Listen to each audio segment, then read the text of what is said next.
Hey everybody, today is Saturday, December 19th, 2015, and if you're looking over my shoulder for my diary entry today, welcome. We've talked recently about getting back to what this site started out as, which is a journal, and we're going to keep that theme going. I'll talk a little bit about how I feel about my current trading, things I'm seeing in the market. I'd say it's some good chatter this week. One of the productive uses of the internet in a world where so much can be non-productive. Some good chatter back and forth on Twitter between Morad Askar, futures trader 71, known online as Verneman, and some others. Some good chat in terms of evolving markets. I'll share some more of my thoughts on that as we get further into the chat today. But I guess I want to start off with where I feel my trading was this week. It was a very interesting week, coming off the heels of some discouragement as I've documented recently. I kind of kidded around. I think it was Thursday or Friday in terms of having a memorial service today for a case of the yips. For those of you who are not familiar with the term, yips, it's a term that's used largely in golf, but also comes into play in other sports where all of a sudden it's like as you try to execute, you start getting herky-jerky motions, whether it's nerves or something subconsciously going on. All of a sudden you start doubting and you start trying to overcorrect and nothing goes well, and suffered through that a little bit, well, more than a little bit over the past few weeks. And it was driving me crazy. And so I'll talk a little bit about this week. I felt my reads continued to be very, very strong. And the difference this week was certainly that the executions matched the reads. And I talked last week about needing really to have a fourth leg to the stool of focus, motivation, and being present, in that fourth leg being execution. So I thought the execution was better this week. Actually, it was quite consistent this week. I had a good week. Each day was fine. Read the market fine. I took advantage of the Globex opportunities to the extent that I was available. And I mentioned last week, one of the things I did is I cut my sizes back. And so that's my next step. I've got to ramp the sizes back up again. But as I was transitioning from reading the market very, very well over the past, I'd say month or two, and the executions weren't there, to now a place where the executions are matching the market, and pretty much we're in lockstep. When you're trading well, it is like a dance. It's like a cheek-to-cheek dance. And one of the reinforcing themes for me as I was kind of fighting through this, and one of my favorite books, by the way, which I'll touch on again, that we haven't really mentioned recently, is Golf is Not a Game of Perfect by Dr. Bob Rotella. It's a book that I've mentioned several times in over the last couple of years, but we haven't really brought it up recently. And when one is encountering a case of the yips, of having a little bit of doubt, of shanking very simple putts and drives, then probably a pretty good place to go to. And so I did that, and it reminded me, at least in my case, that a lot of what I do, a lot of how I trade is it's what I call acquired instinct, which sounds like an oxymoron, but that really is the truth. And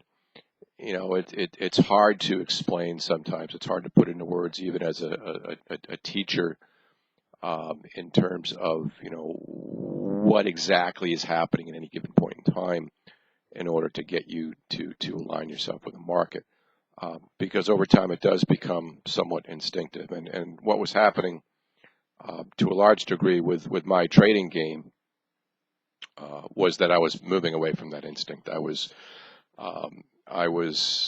doubling down on the technicals and kind of adding a few safety layers to make sure that I was reading right. And all of that results in talk about overanalysis, but it results in definitely creating a hitch in the mind, which results in a hitch in the swing, or in our case, the trading swing, the execution. And as much as I've preached over the years, KISS, keep it simple, trading with basically one chart or two time frame charts in an execution system, and that's it. Um, the more I started fighting it, and Vernon Man was really great pointing this out, I think in one of his tweets, the more one fights it, the more one tends to continue to do badly or do worse, and it's a game of momentum. So, what I found myself doing this past week, couple of weeks, but as much really this week, was really taking a step back in terms of the technicals and basically, getting to a point where the read is the read, and then if you glance at the technicals more or less confirm what you were sensing and what you were feeling. Another thing I did this past week is I was really able to monitor the market through the US day session and the Globex session pretty much nonstop. To be present for and first identify where the opportunities would be, and then to be present for those opportunities. So 5 days of solid trading, not even close to a draw. The size again came down a bit, so I've got to work on that, and I've got to work on that quickly to get off the bunny slope. So those are some of the things that I did, and there's some great passages in this book. If you haven't gotten this book yet, I really do encourage it. And it talks a lot about the various golfers that this guy's worked with, Jack Nicklaus, Tom Watson. I think Seve may be in here, and there's a great passage, for example, about Tom Watson in his prime. Said the worse he hit it, the more he continued to rip it. He knew that if he reacted to a bad shot by getting more careful, it would not make it swing better. It would make it tentative and even worse. And that's a great analogy over, describing some of the challenges that I've actually had in my swing. And there's another comment in here somewhere about, when one of the golfers was doing so well, he almost felt like it was cheating, because he knew that every time he stepped up to the putt that he would make it. That's the level of confidence, and we've talked a lot in the past about that fine line between confidence and arrogance. You have to be confident in this business. You have to be confident in any performance-based business, and you have to be overly confident to a fault, right? And that can come across as arrogance. I'm sure I can come across as being arrogant at times. But when you're confident in what you do, when you are able to do things well, and you are productive, and you've got a history that proves that, then there's no reason that you shouldn't be that. And so if that comes across as arrogance or whatever, so be it. But this is a game of confidence. So it was a reminder, as I said in my weekday posting midweek this week, that it was important for me to just take a step back, remember, of course I know how to do this, and just get up there and do it. And got a couple of nice pushes from the industry as well, reminding me of that. So that was really good. What else? We had a great chatter back and forth. Again, Mort Asker, Futures Trader 71, and Vernon Man during one of those slower times this week. We talked about market changes, market dynamics changing. And some observations that there have been some subtle changes in the market that have thrown some people's trading into a hitch. And I'll say I certainly have seen some changes. I've seen some changes in rhythm and how the market has moved.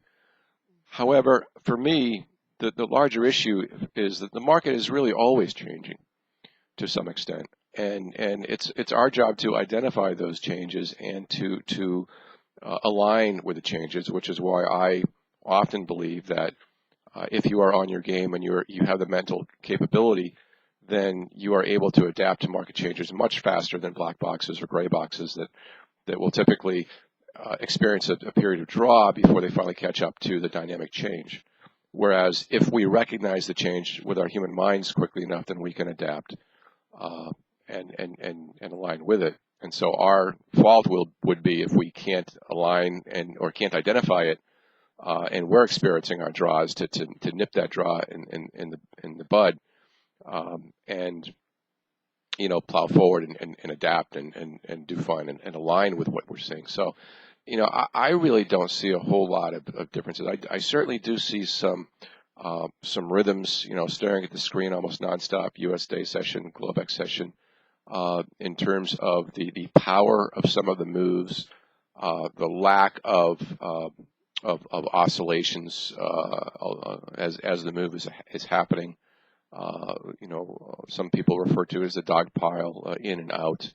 But so I've certainly seen some changes. So you've got to be somewhat careful if you're fading or trying to play that oscillation game, and also have to be certainly aware of the higher time frame, which I think has tripped up some traders that I've been close to this past week, where the market turned on a dime after FOMC and started heading south. It was very, very clear to me that all the higher time frames, when I say higher, 15-minute, 30-minute, 60-minute, were all down in some massive bull traps and bear cups. And so identifying and aligning with that as it was evolving was very, very important. And so again, for me, it's less the market changing than me not changing. And so I said in one of my tweets, shame on me. That's my goal, and that's our goal as traders, to identify what the market is doing. And if our results are subpar, then that should be a good indication, among other things, that we are not identifying how the market is evolving, and we're not evolving with that. So to me, that's just part of our job and part of what we need to do. Do I do well in that area at times? Yes, I do very well. Do I do not so well at times? Absolutely. So that's an observation at this end anyway. It's not to me as much as the markets are changing.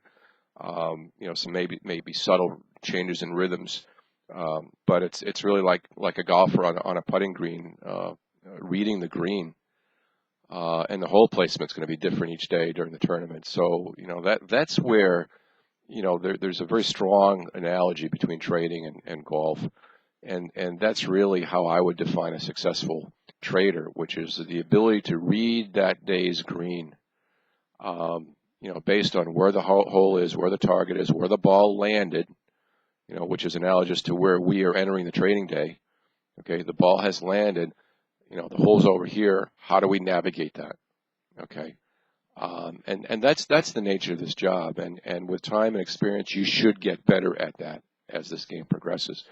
I go back to the first jellyfish effort we had many years ago, where we had a former NFL quarterback who, made the great analogy, as I look at some of my own struggles over the past couple of weeks, where he said, when he came up from college and he entered the pro rank, he was tutored by someone who had been in the league for quite some time. And this seasoned individual watched this former college guy and went up to him and said something like, you're very good with your mechanical reads. You take the ball, you step back and you gauge. You look at your first option, and if he's covered, you look at your second option, and if he's covered, you look somewhere else, and then you look to your dump off. And so he thought he was very good with that progression, but he also felt that he was too mechanical with it. That he was thinking too much about, okay, I've got to do this and this and this and this, as opposed to, and this took time and experience, being able to take the ball, step back, and survey the whole field really ahead of time. Or what some of the great quarterbacks do, like Brady, where he will step before the ball is hiked. He will step and he will take a very good look at the defense, and you can see the thinking process going on, so that when he gets the ball, he's likely knowing where he's going right away, or to his second read at the worst case. So what this person on our team was saying is basically, he was encouraged by the seasoned individual to be able to survey the whole field and make it become somewhat instinctive and make it less mechanical. Okay, and frankly, that's what I have to remind myself of, the flow, the doubt. It's don't think, just do. And one of my challenges, admittedly, is because I do have a trading hat and a teaching hat, and so when I'm teaching, you've got to teach the mechanicals, you've got to teach the details, you have to teach the technical analysis. But once you get better at this business, that becomes the confirmation. It's more, people say you can't trade on field. Bullshit. Excuse me. You can and should trade on field, because you've developed a rhythm with the market that can be defined and seen by in technical indicators. But as you get better at this, the technical indicators, it's kind of funny because you'll see an opportunity, and you'll see it and you'll sense it, and then you'll kind of glance over at one of your indicators, and it'll be beeping or blinking, or it'll hit a certain a number that you're waiting for, and it's just confirming what you see to begin with. So it just like in the case of the NFL quarterback, it's a reversal. You're going from the purely mechanical to where that's become instinctive. And that's where the power is. And so for me, over the past week or so, I've had to get myself back into that instinctive mode. Just trust your swing and go for it. Okay. Tom Watson said, go for it, rip it harder. Okay. Again, you've got to be at a certain point in your career where that is appropriate. And we're all at different points. So that's kind of what I'm looking at in my own trading right now.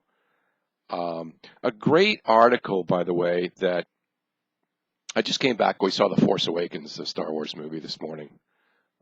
Great movie, and I could do analogies on that all day too. But I tweeted out, and I'll put this in the blog post today, a link to a great ESPN piece by Jackie McMullen, who's a great writer, and she talked about Malcolm Butler, who is the guy that if you've been on another planet for the past year or so, who made that Super Bowl interception at the very end of the game and won the Patriots the Super Bowl. And I'm scrolling down the article trying to find the exact word that I was looking at here, or the section here. So anyway, the idea was that this guy would be a one-hit wonder. Would probably never be seen before. He was a rookie, but he went in the off season and he did so much training, and he has come back and basically become the cornerstone for the Patriots secondary. And it talks about one of the coaches that he works with. And he works with his trainer, Johnny Jackson, at JDPI Sports Performance. And he arrived Malcolm did, obsessed with perfecting his technique, a directive from the Patriots coaching staff. But Jackson's focus was to match the physical workouts with equally taxing mental training. Jackson says he trains anywhere from 50 to 100 athletes at a given time from high school to pro, but designed a program specifically for Butler. He fired passes to Butler while the cornerback's eyes were closed to increase his awareness. He had Butler start with his back to the ball, then wheel around and jump as he launched a pass. We can have a lot of fun with the Force and Star Wars and trading based on intuition. But this is that acquired instinct that I'm talking about. This is our goal as traders. And it's going to be really hard to explain this to people when you try to explain it. And what did you see? And I find that with myself sometimes. But you just got to go with it. You just got to trust it. And there's a time to dissect and there's a time not to dissect. And when things are going well, and especially when things are not going well, just for me anyway, it's leaning back, trusting the swing, trusting what you've honed over the past, for me, 20 years, and just going with it, okay? Focus on the swing, the ball, the instinct, the crowd noise. You can't even hear it. You can't even see it, all right? That's what this business is about. Be very, very careful. I'm talking to myself with social media in terms of getting too involved with it, in terms of having it ever impact the mental side of what you do or don't do. You shoot free throws underhanded like Rick Barry did, and they all go in. Who's to tell you that shooting underhanded is not the right way to go? Okay. I've often said if you want to trade by standing on your head, turned around backwards and throwing darts, if you're maximizing your winners and minimizing your losers and you're doing fine, God bless you. Go for it. Okay. So anyway, if you sense a bit of confidence returning in my voice, I'd say probably it's not as much confidence, but just relief. Just relief after a period of frustration. And now it gets back to what do you want to do with it? It's back to knowing that your putts are going to go in, and how much do you want to put on the line? Where is your priority in terms of some of the things we talked about recently? Okay. I'm looking at some notes that I made here. Really, that's what I got. That's what I got. I will continue to do what I can over the next couple of weeks as the year ends, we get into the holidays to find a balanced lifestyle between trading and non-trading activities. Now's not the time and place to talk about future training we're going to do here. That's not what this is about. So again, this is my diary entry for December 19th, 2015. Again, the book we've talked about, if you haven't read it, is Golf is Not a Game of Perfect by one of the leading mentors, coaches, trainers of the golfing community, Dr. Bob Rotella. I highly recommend it, and I will say this, that the force has awakened a little bit at this end. So hope that has helped you. Hope it helps me going forward, and have a great weekend. And by the way, if you are new to the site, I know there's been some increased traffic because of some mentions elsewhere. FT71, I know he does such a great video every morning. If you don't catch it, Stage 5 Trading, Trader Bite, outstanding. He was discussing this chat that we had a couple of days ago. Anyway, if you're new to the site, look around. There's a lot of stuff here. We've been doing this now close to 8 years in terms of activities and thoughts, and as we say, the good, bad, the ugly, the transparency of the trading business from one humble person's point of view. So hope that helps you. God bless. Have a great weekend. Take care. Bye.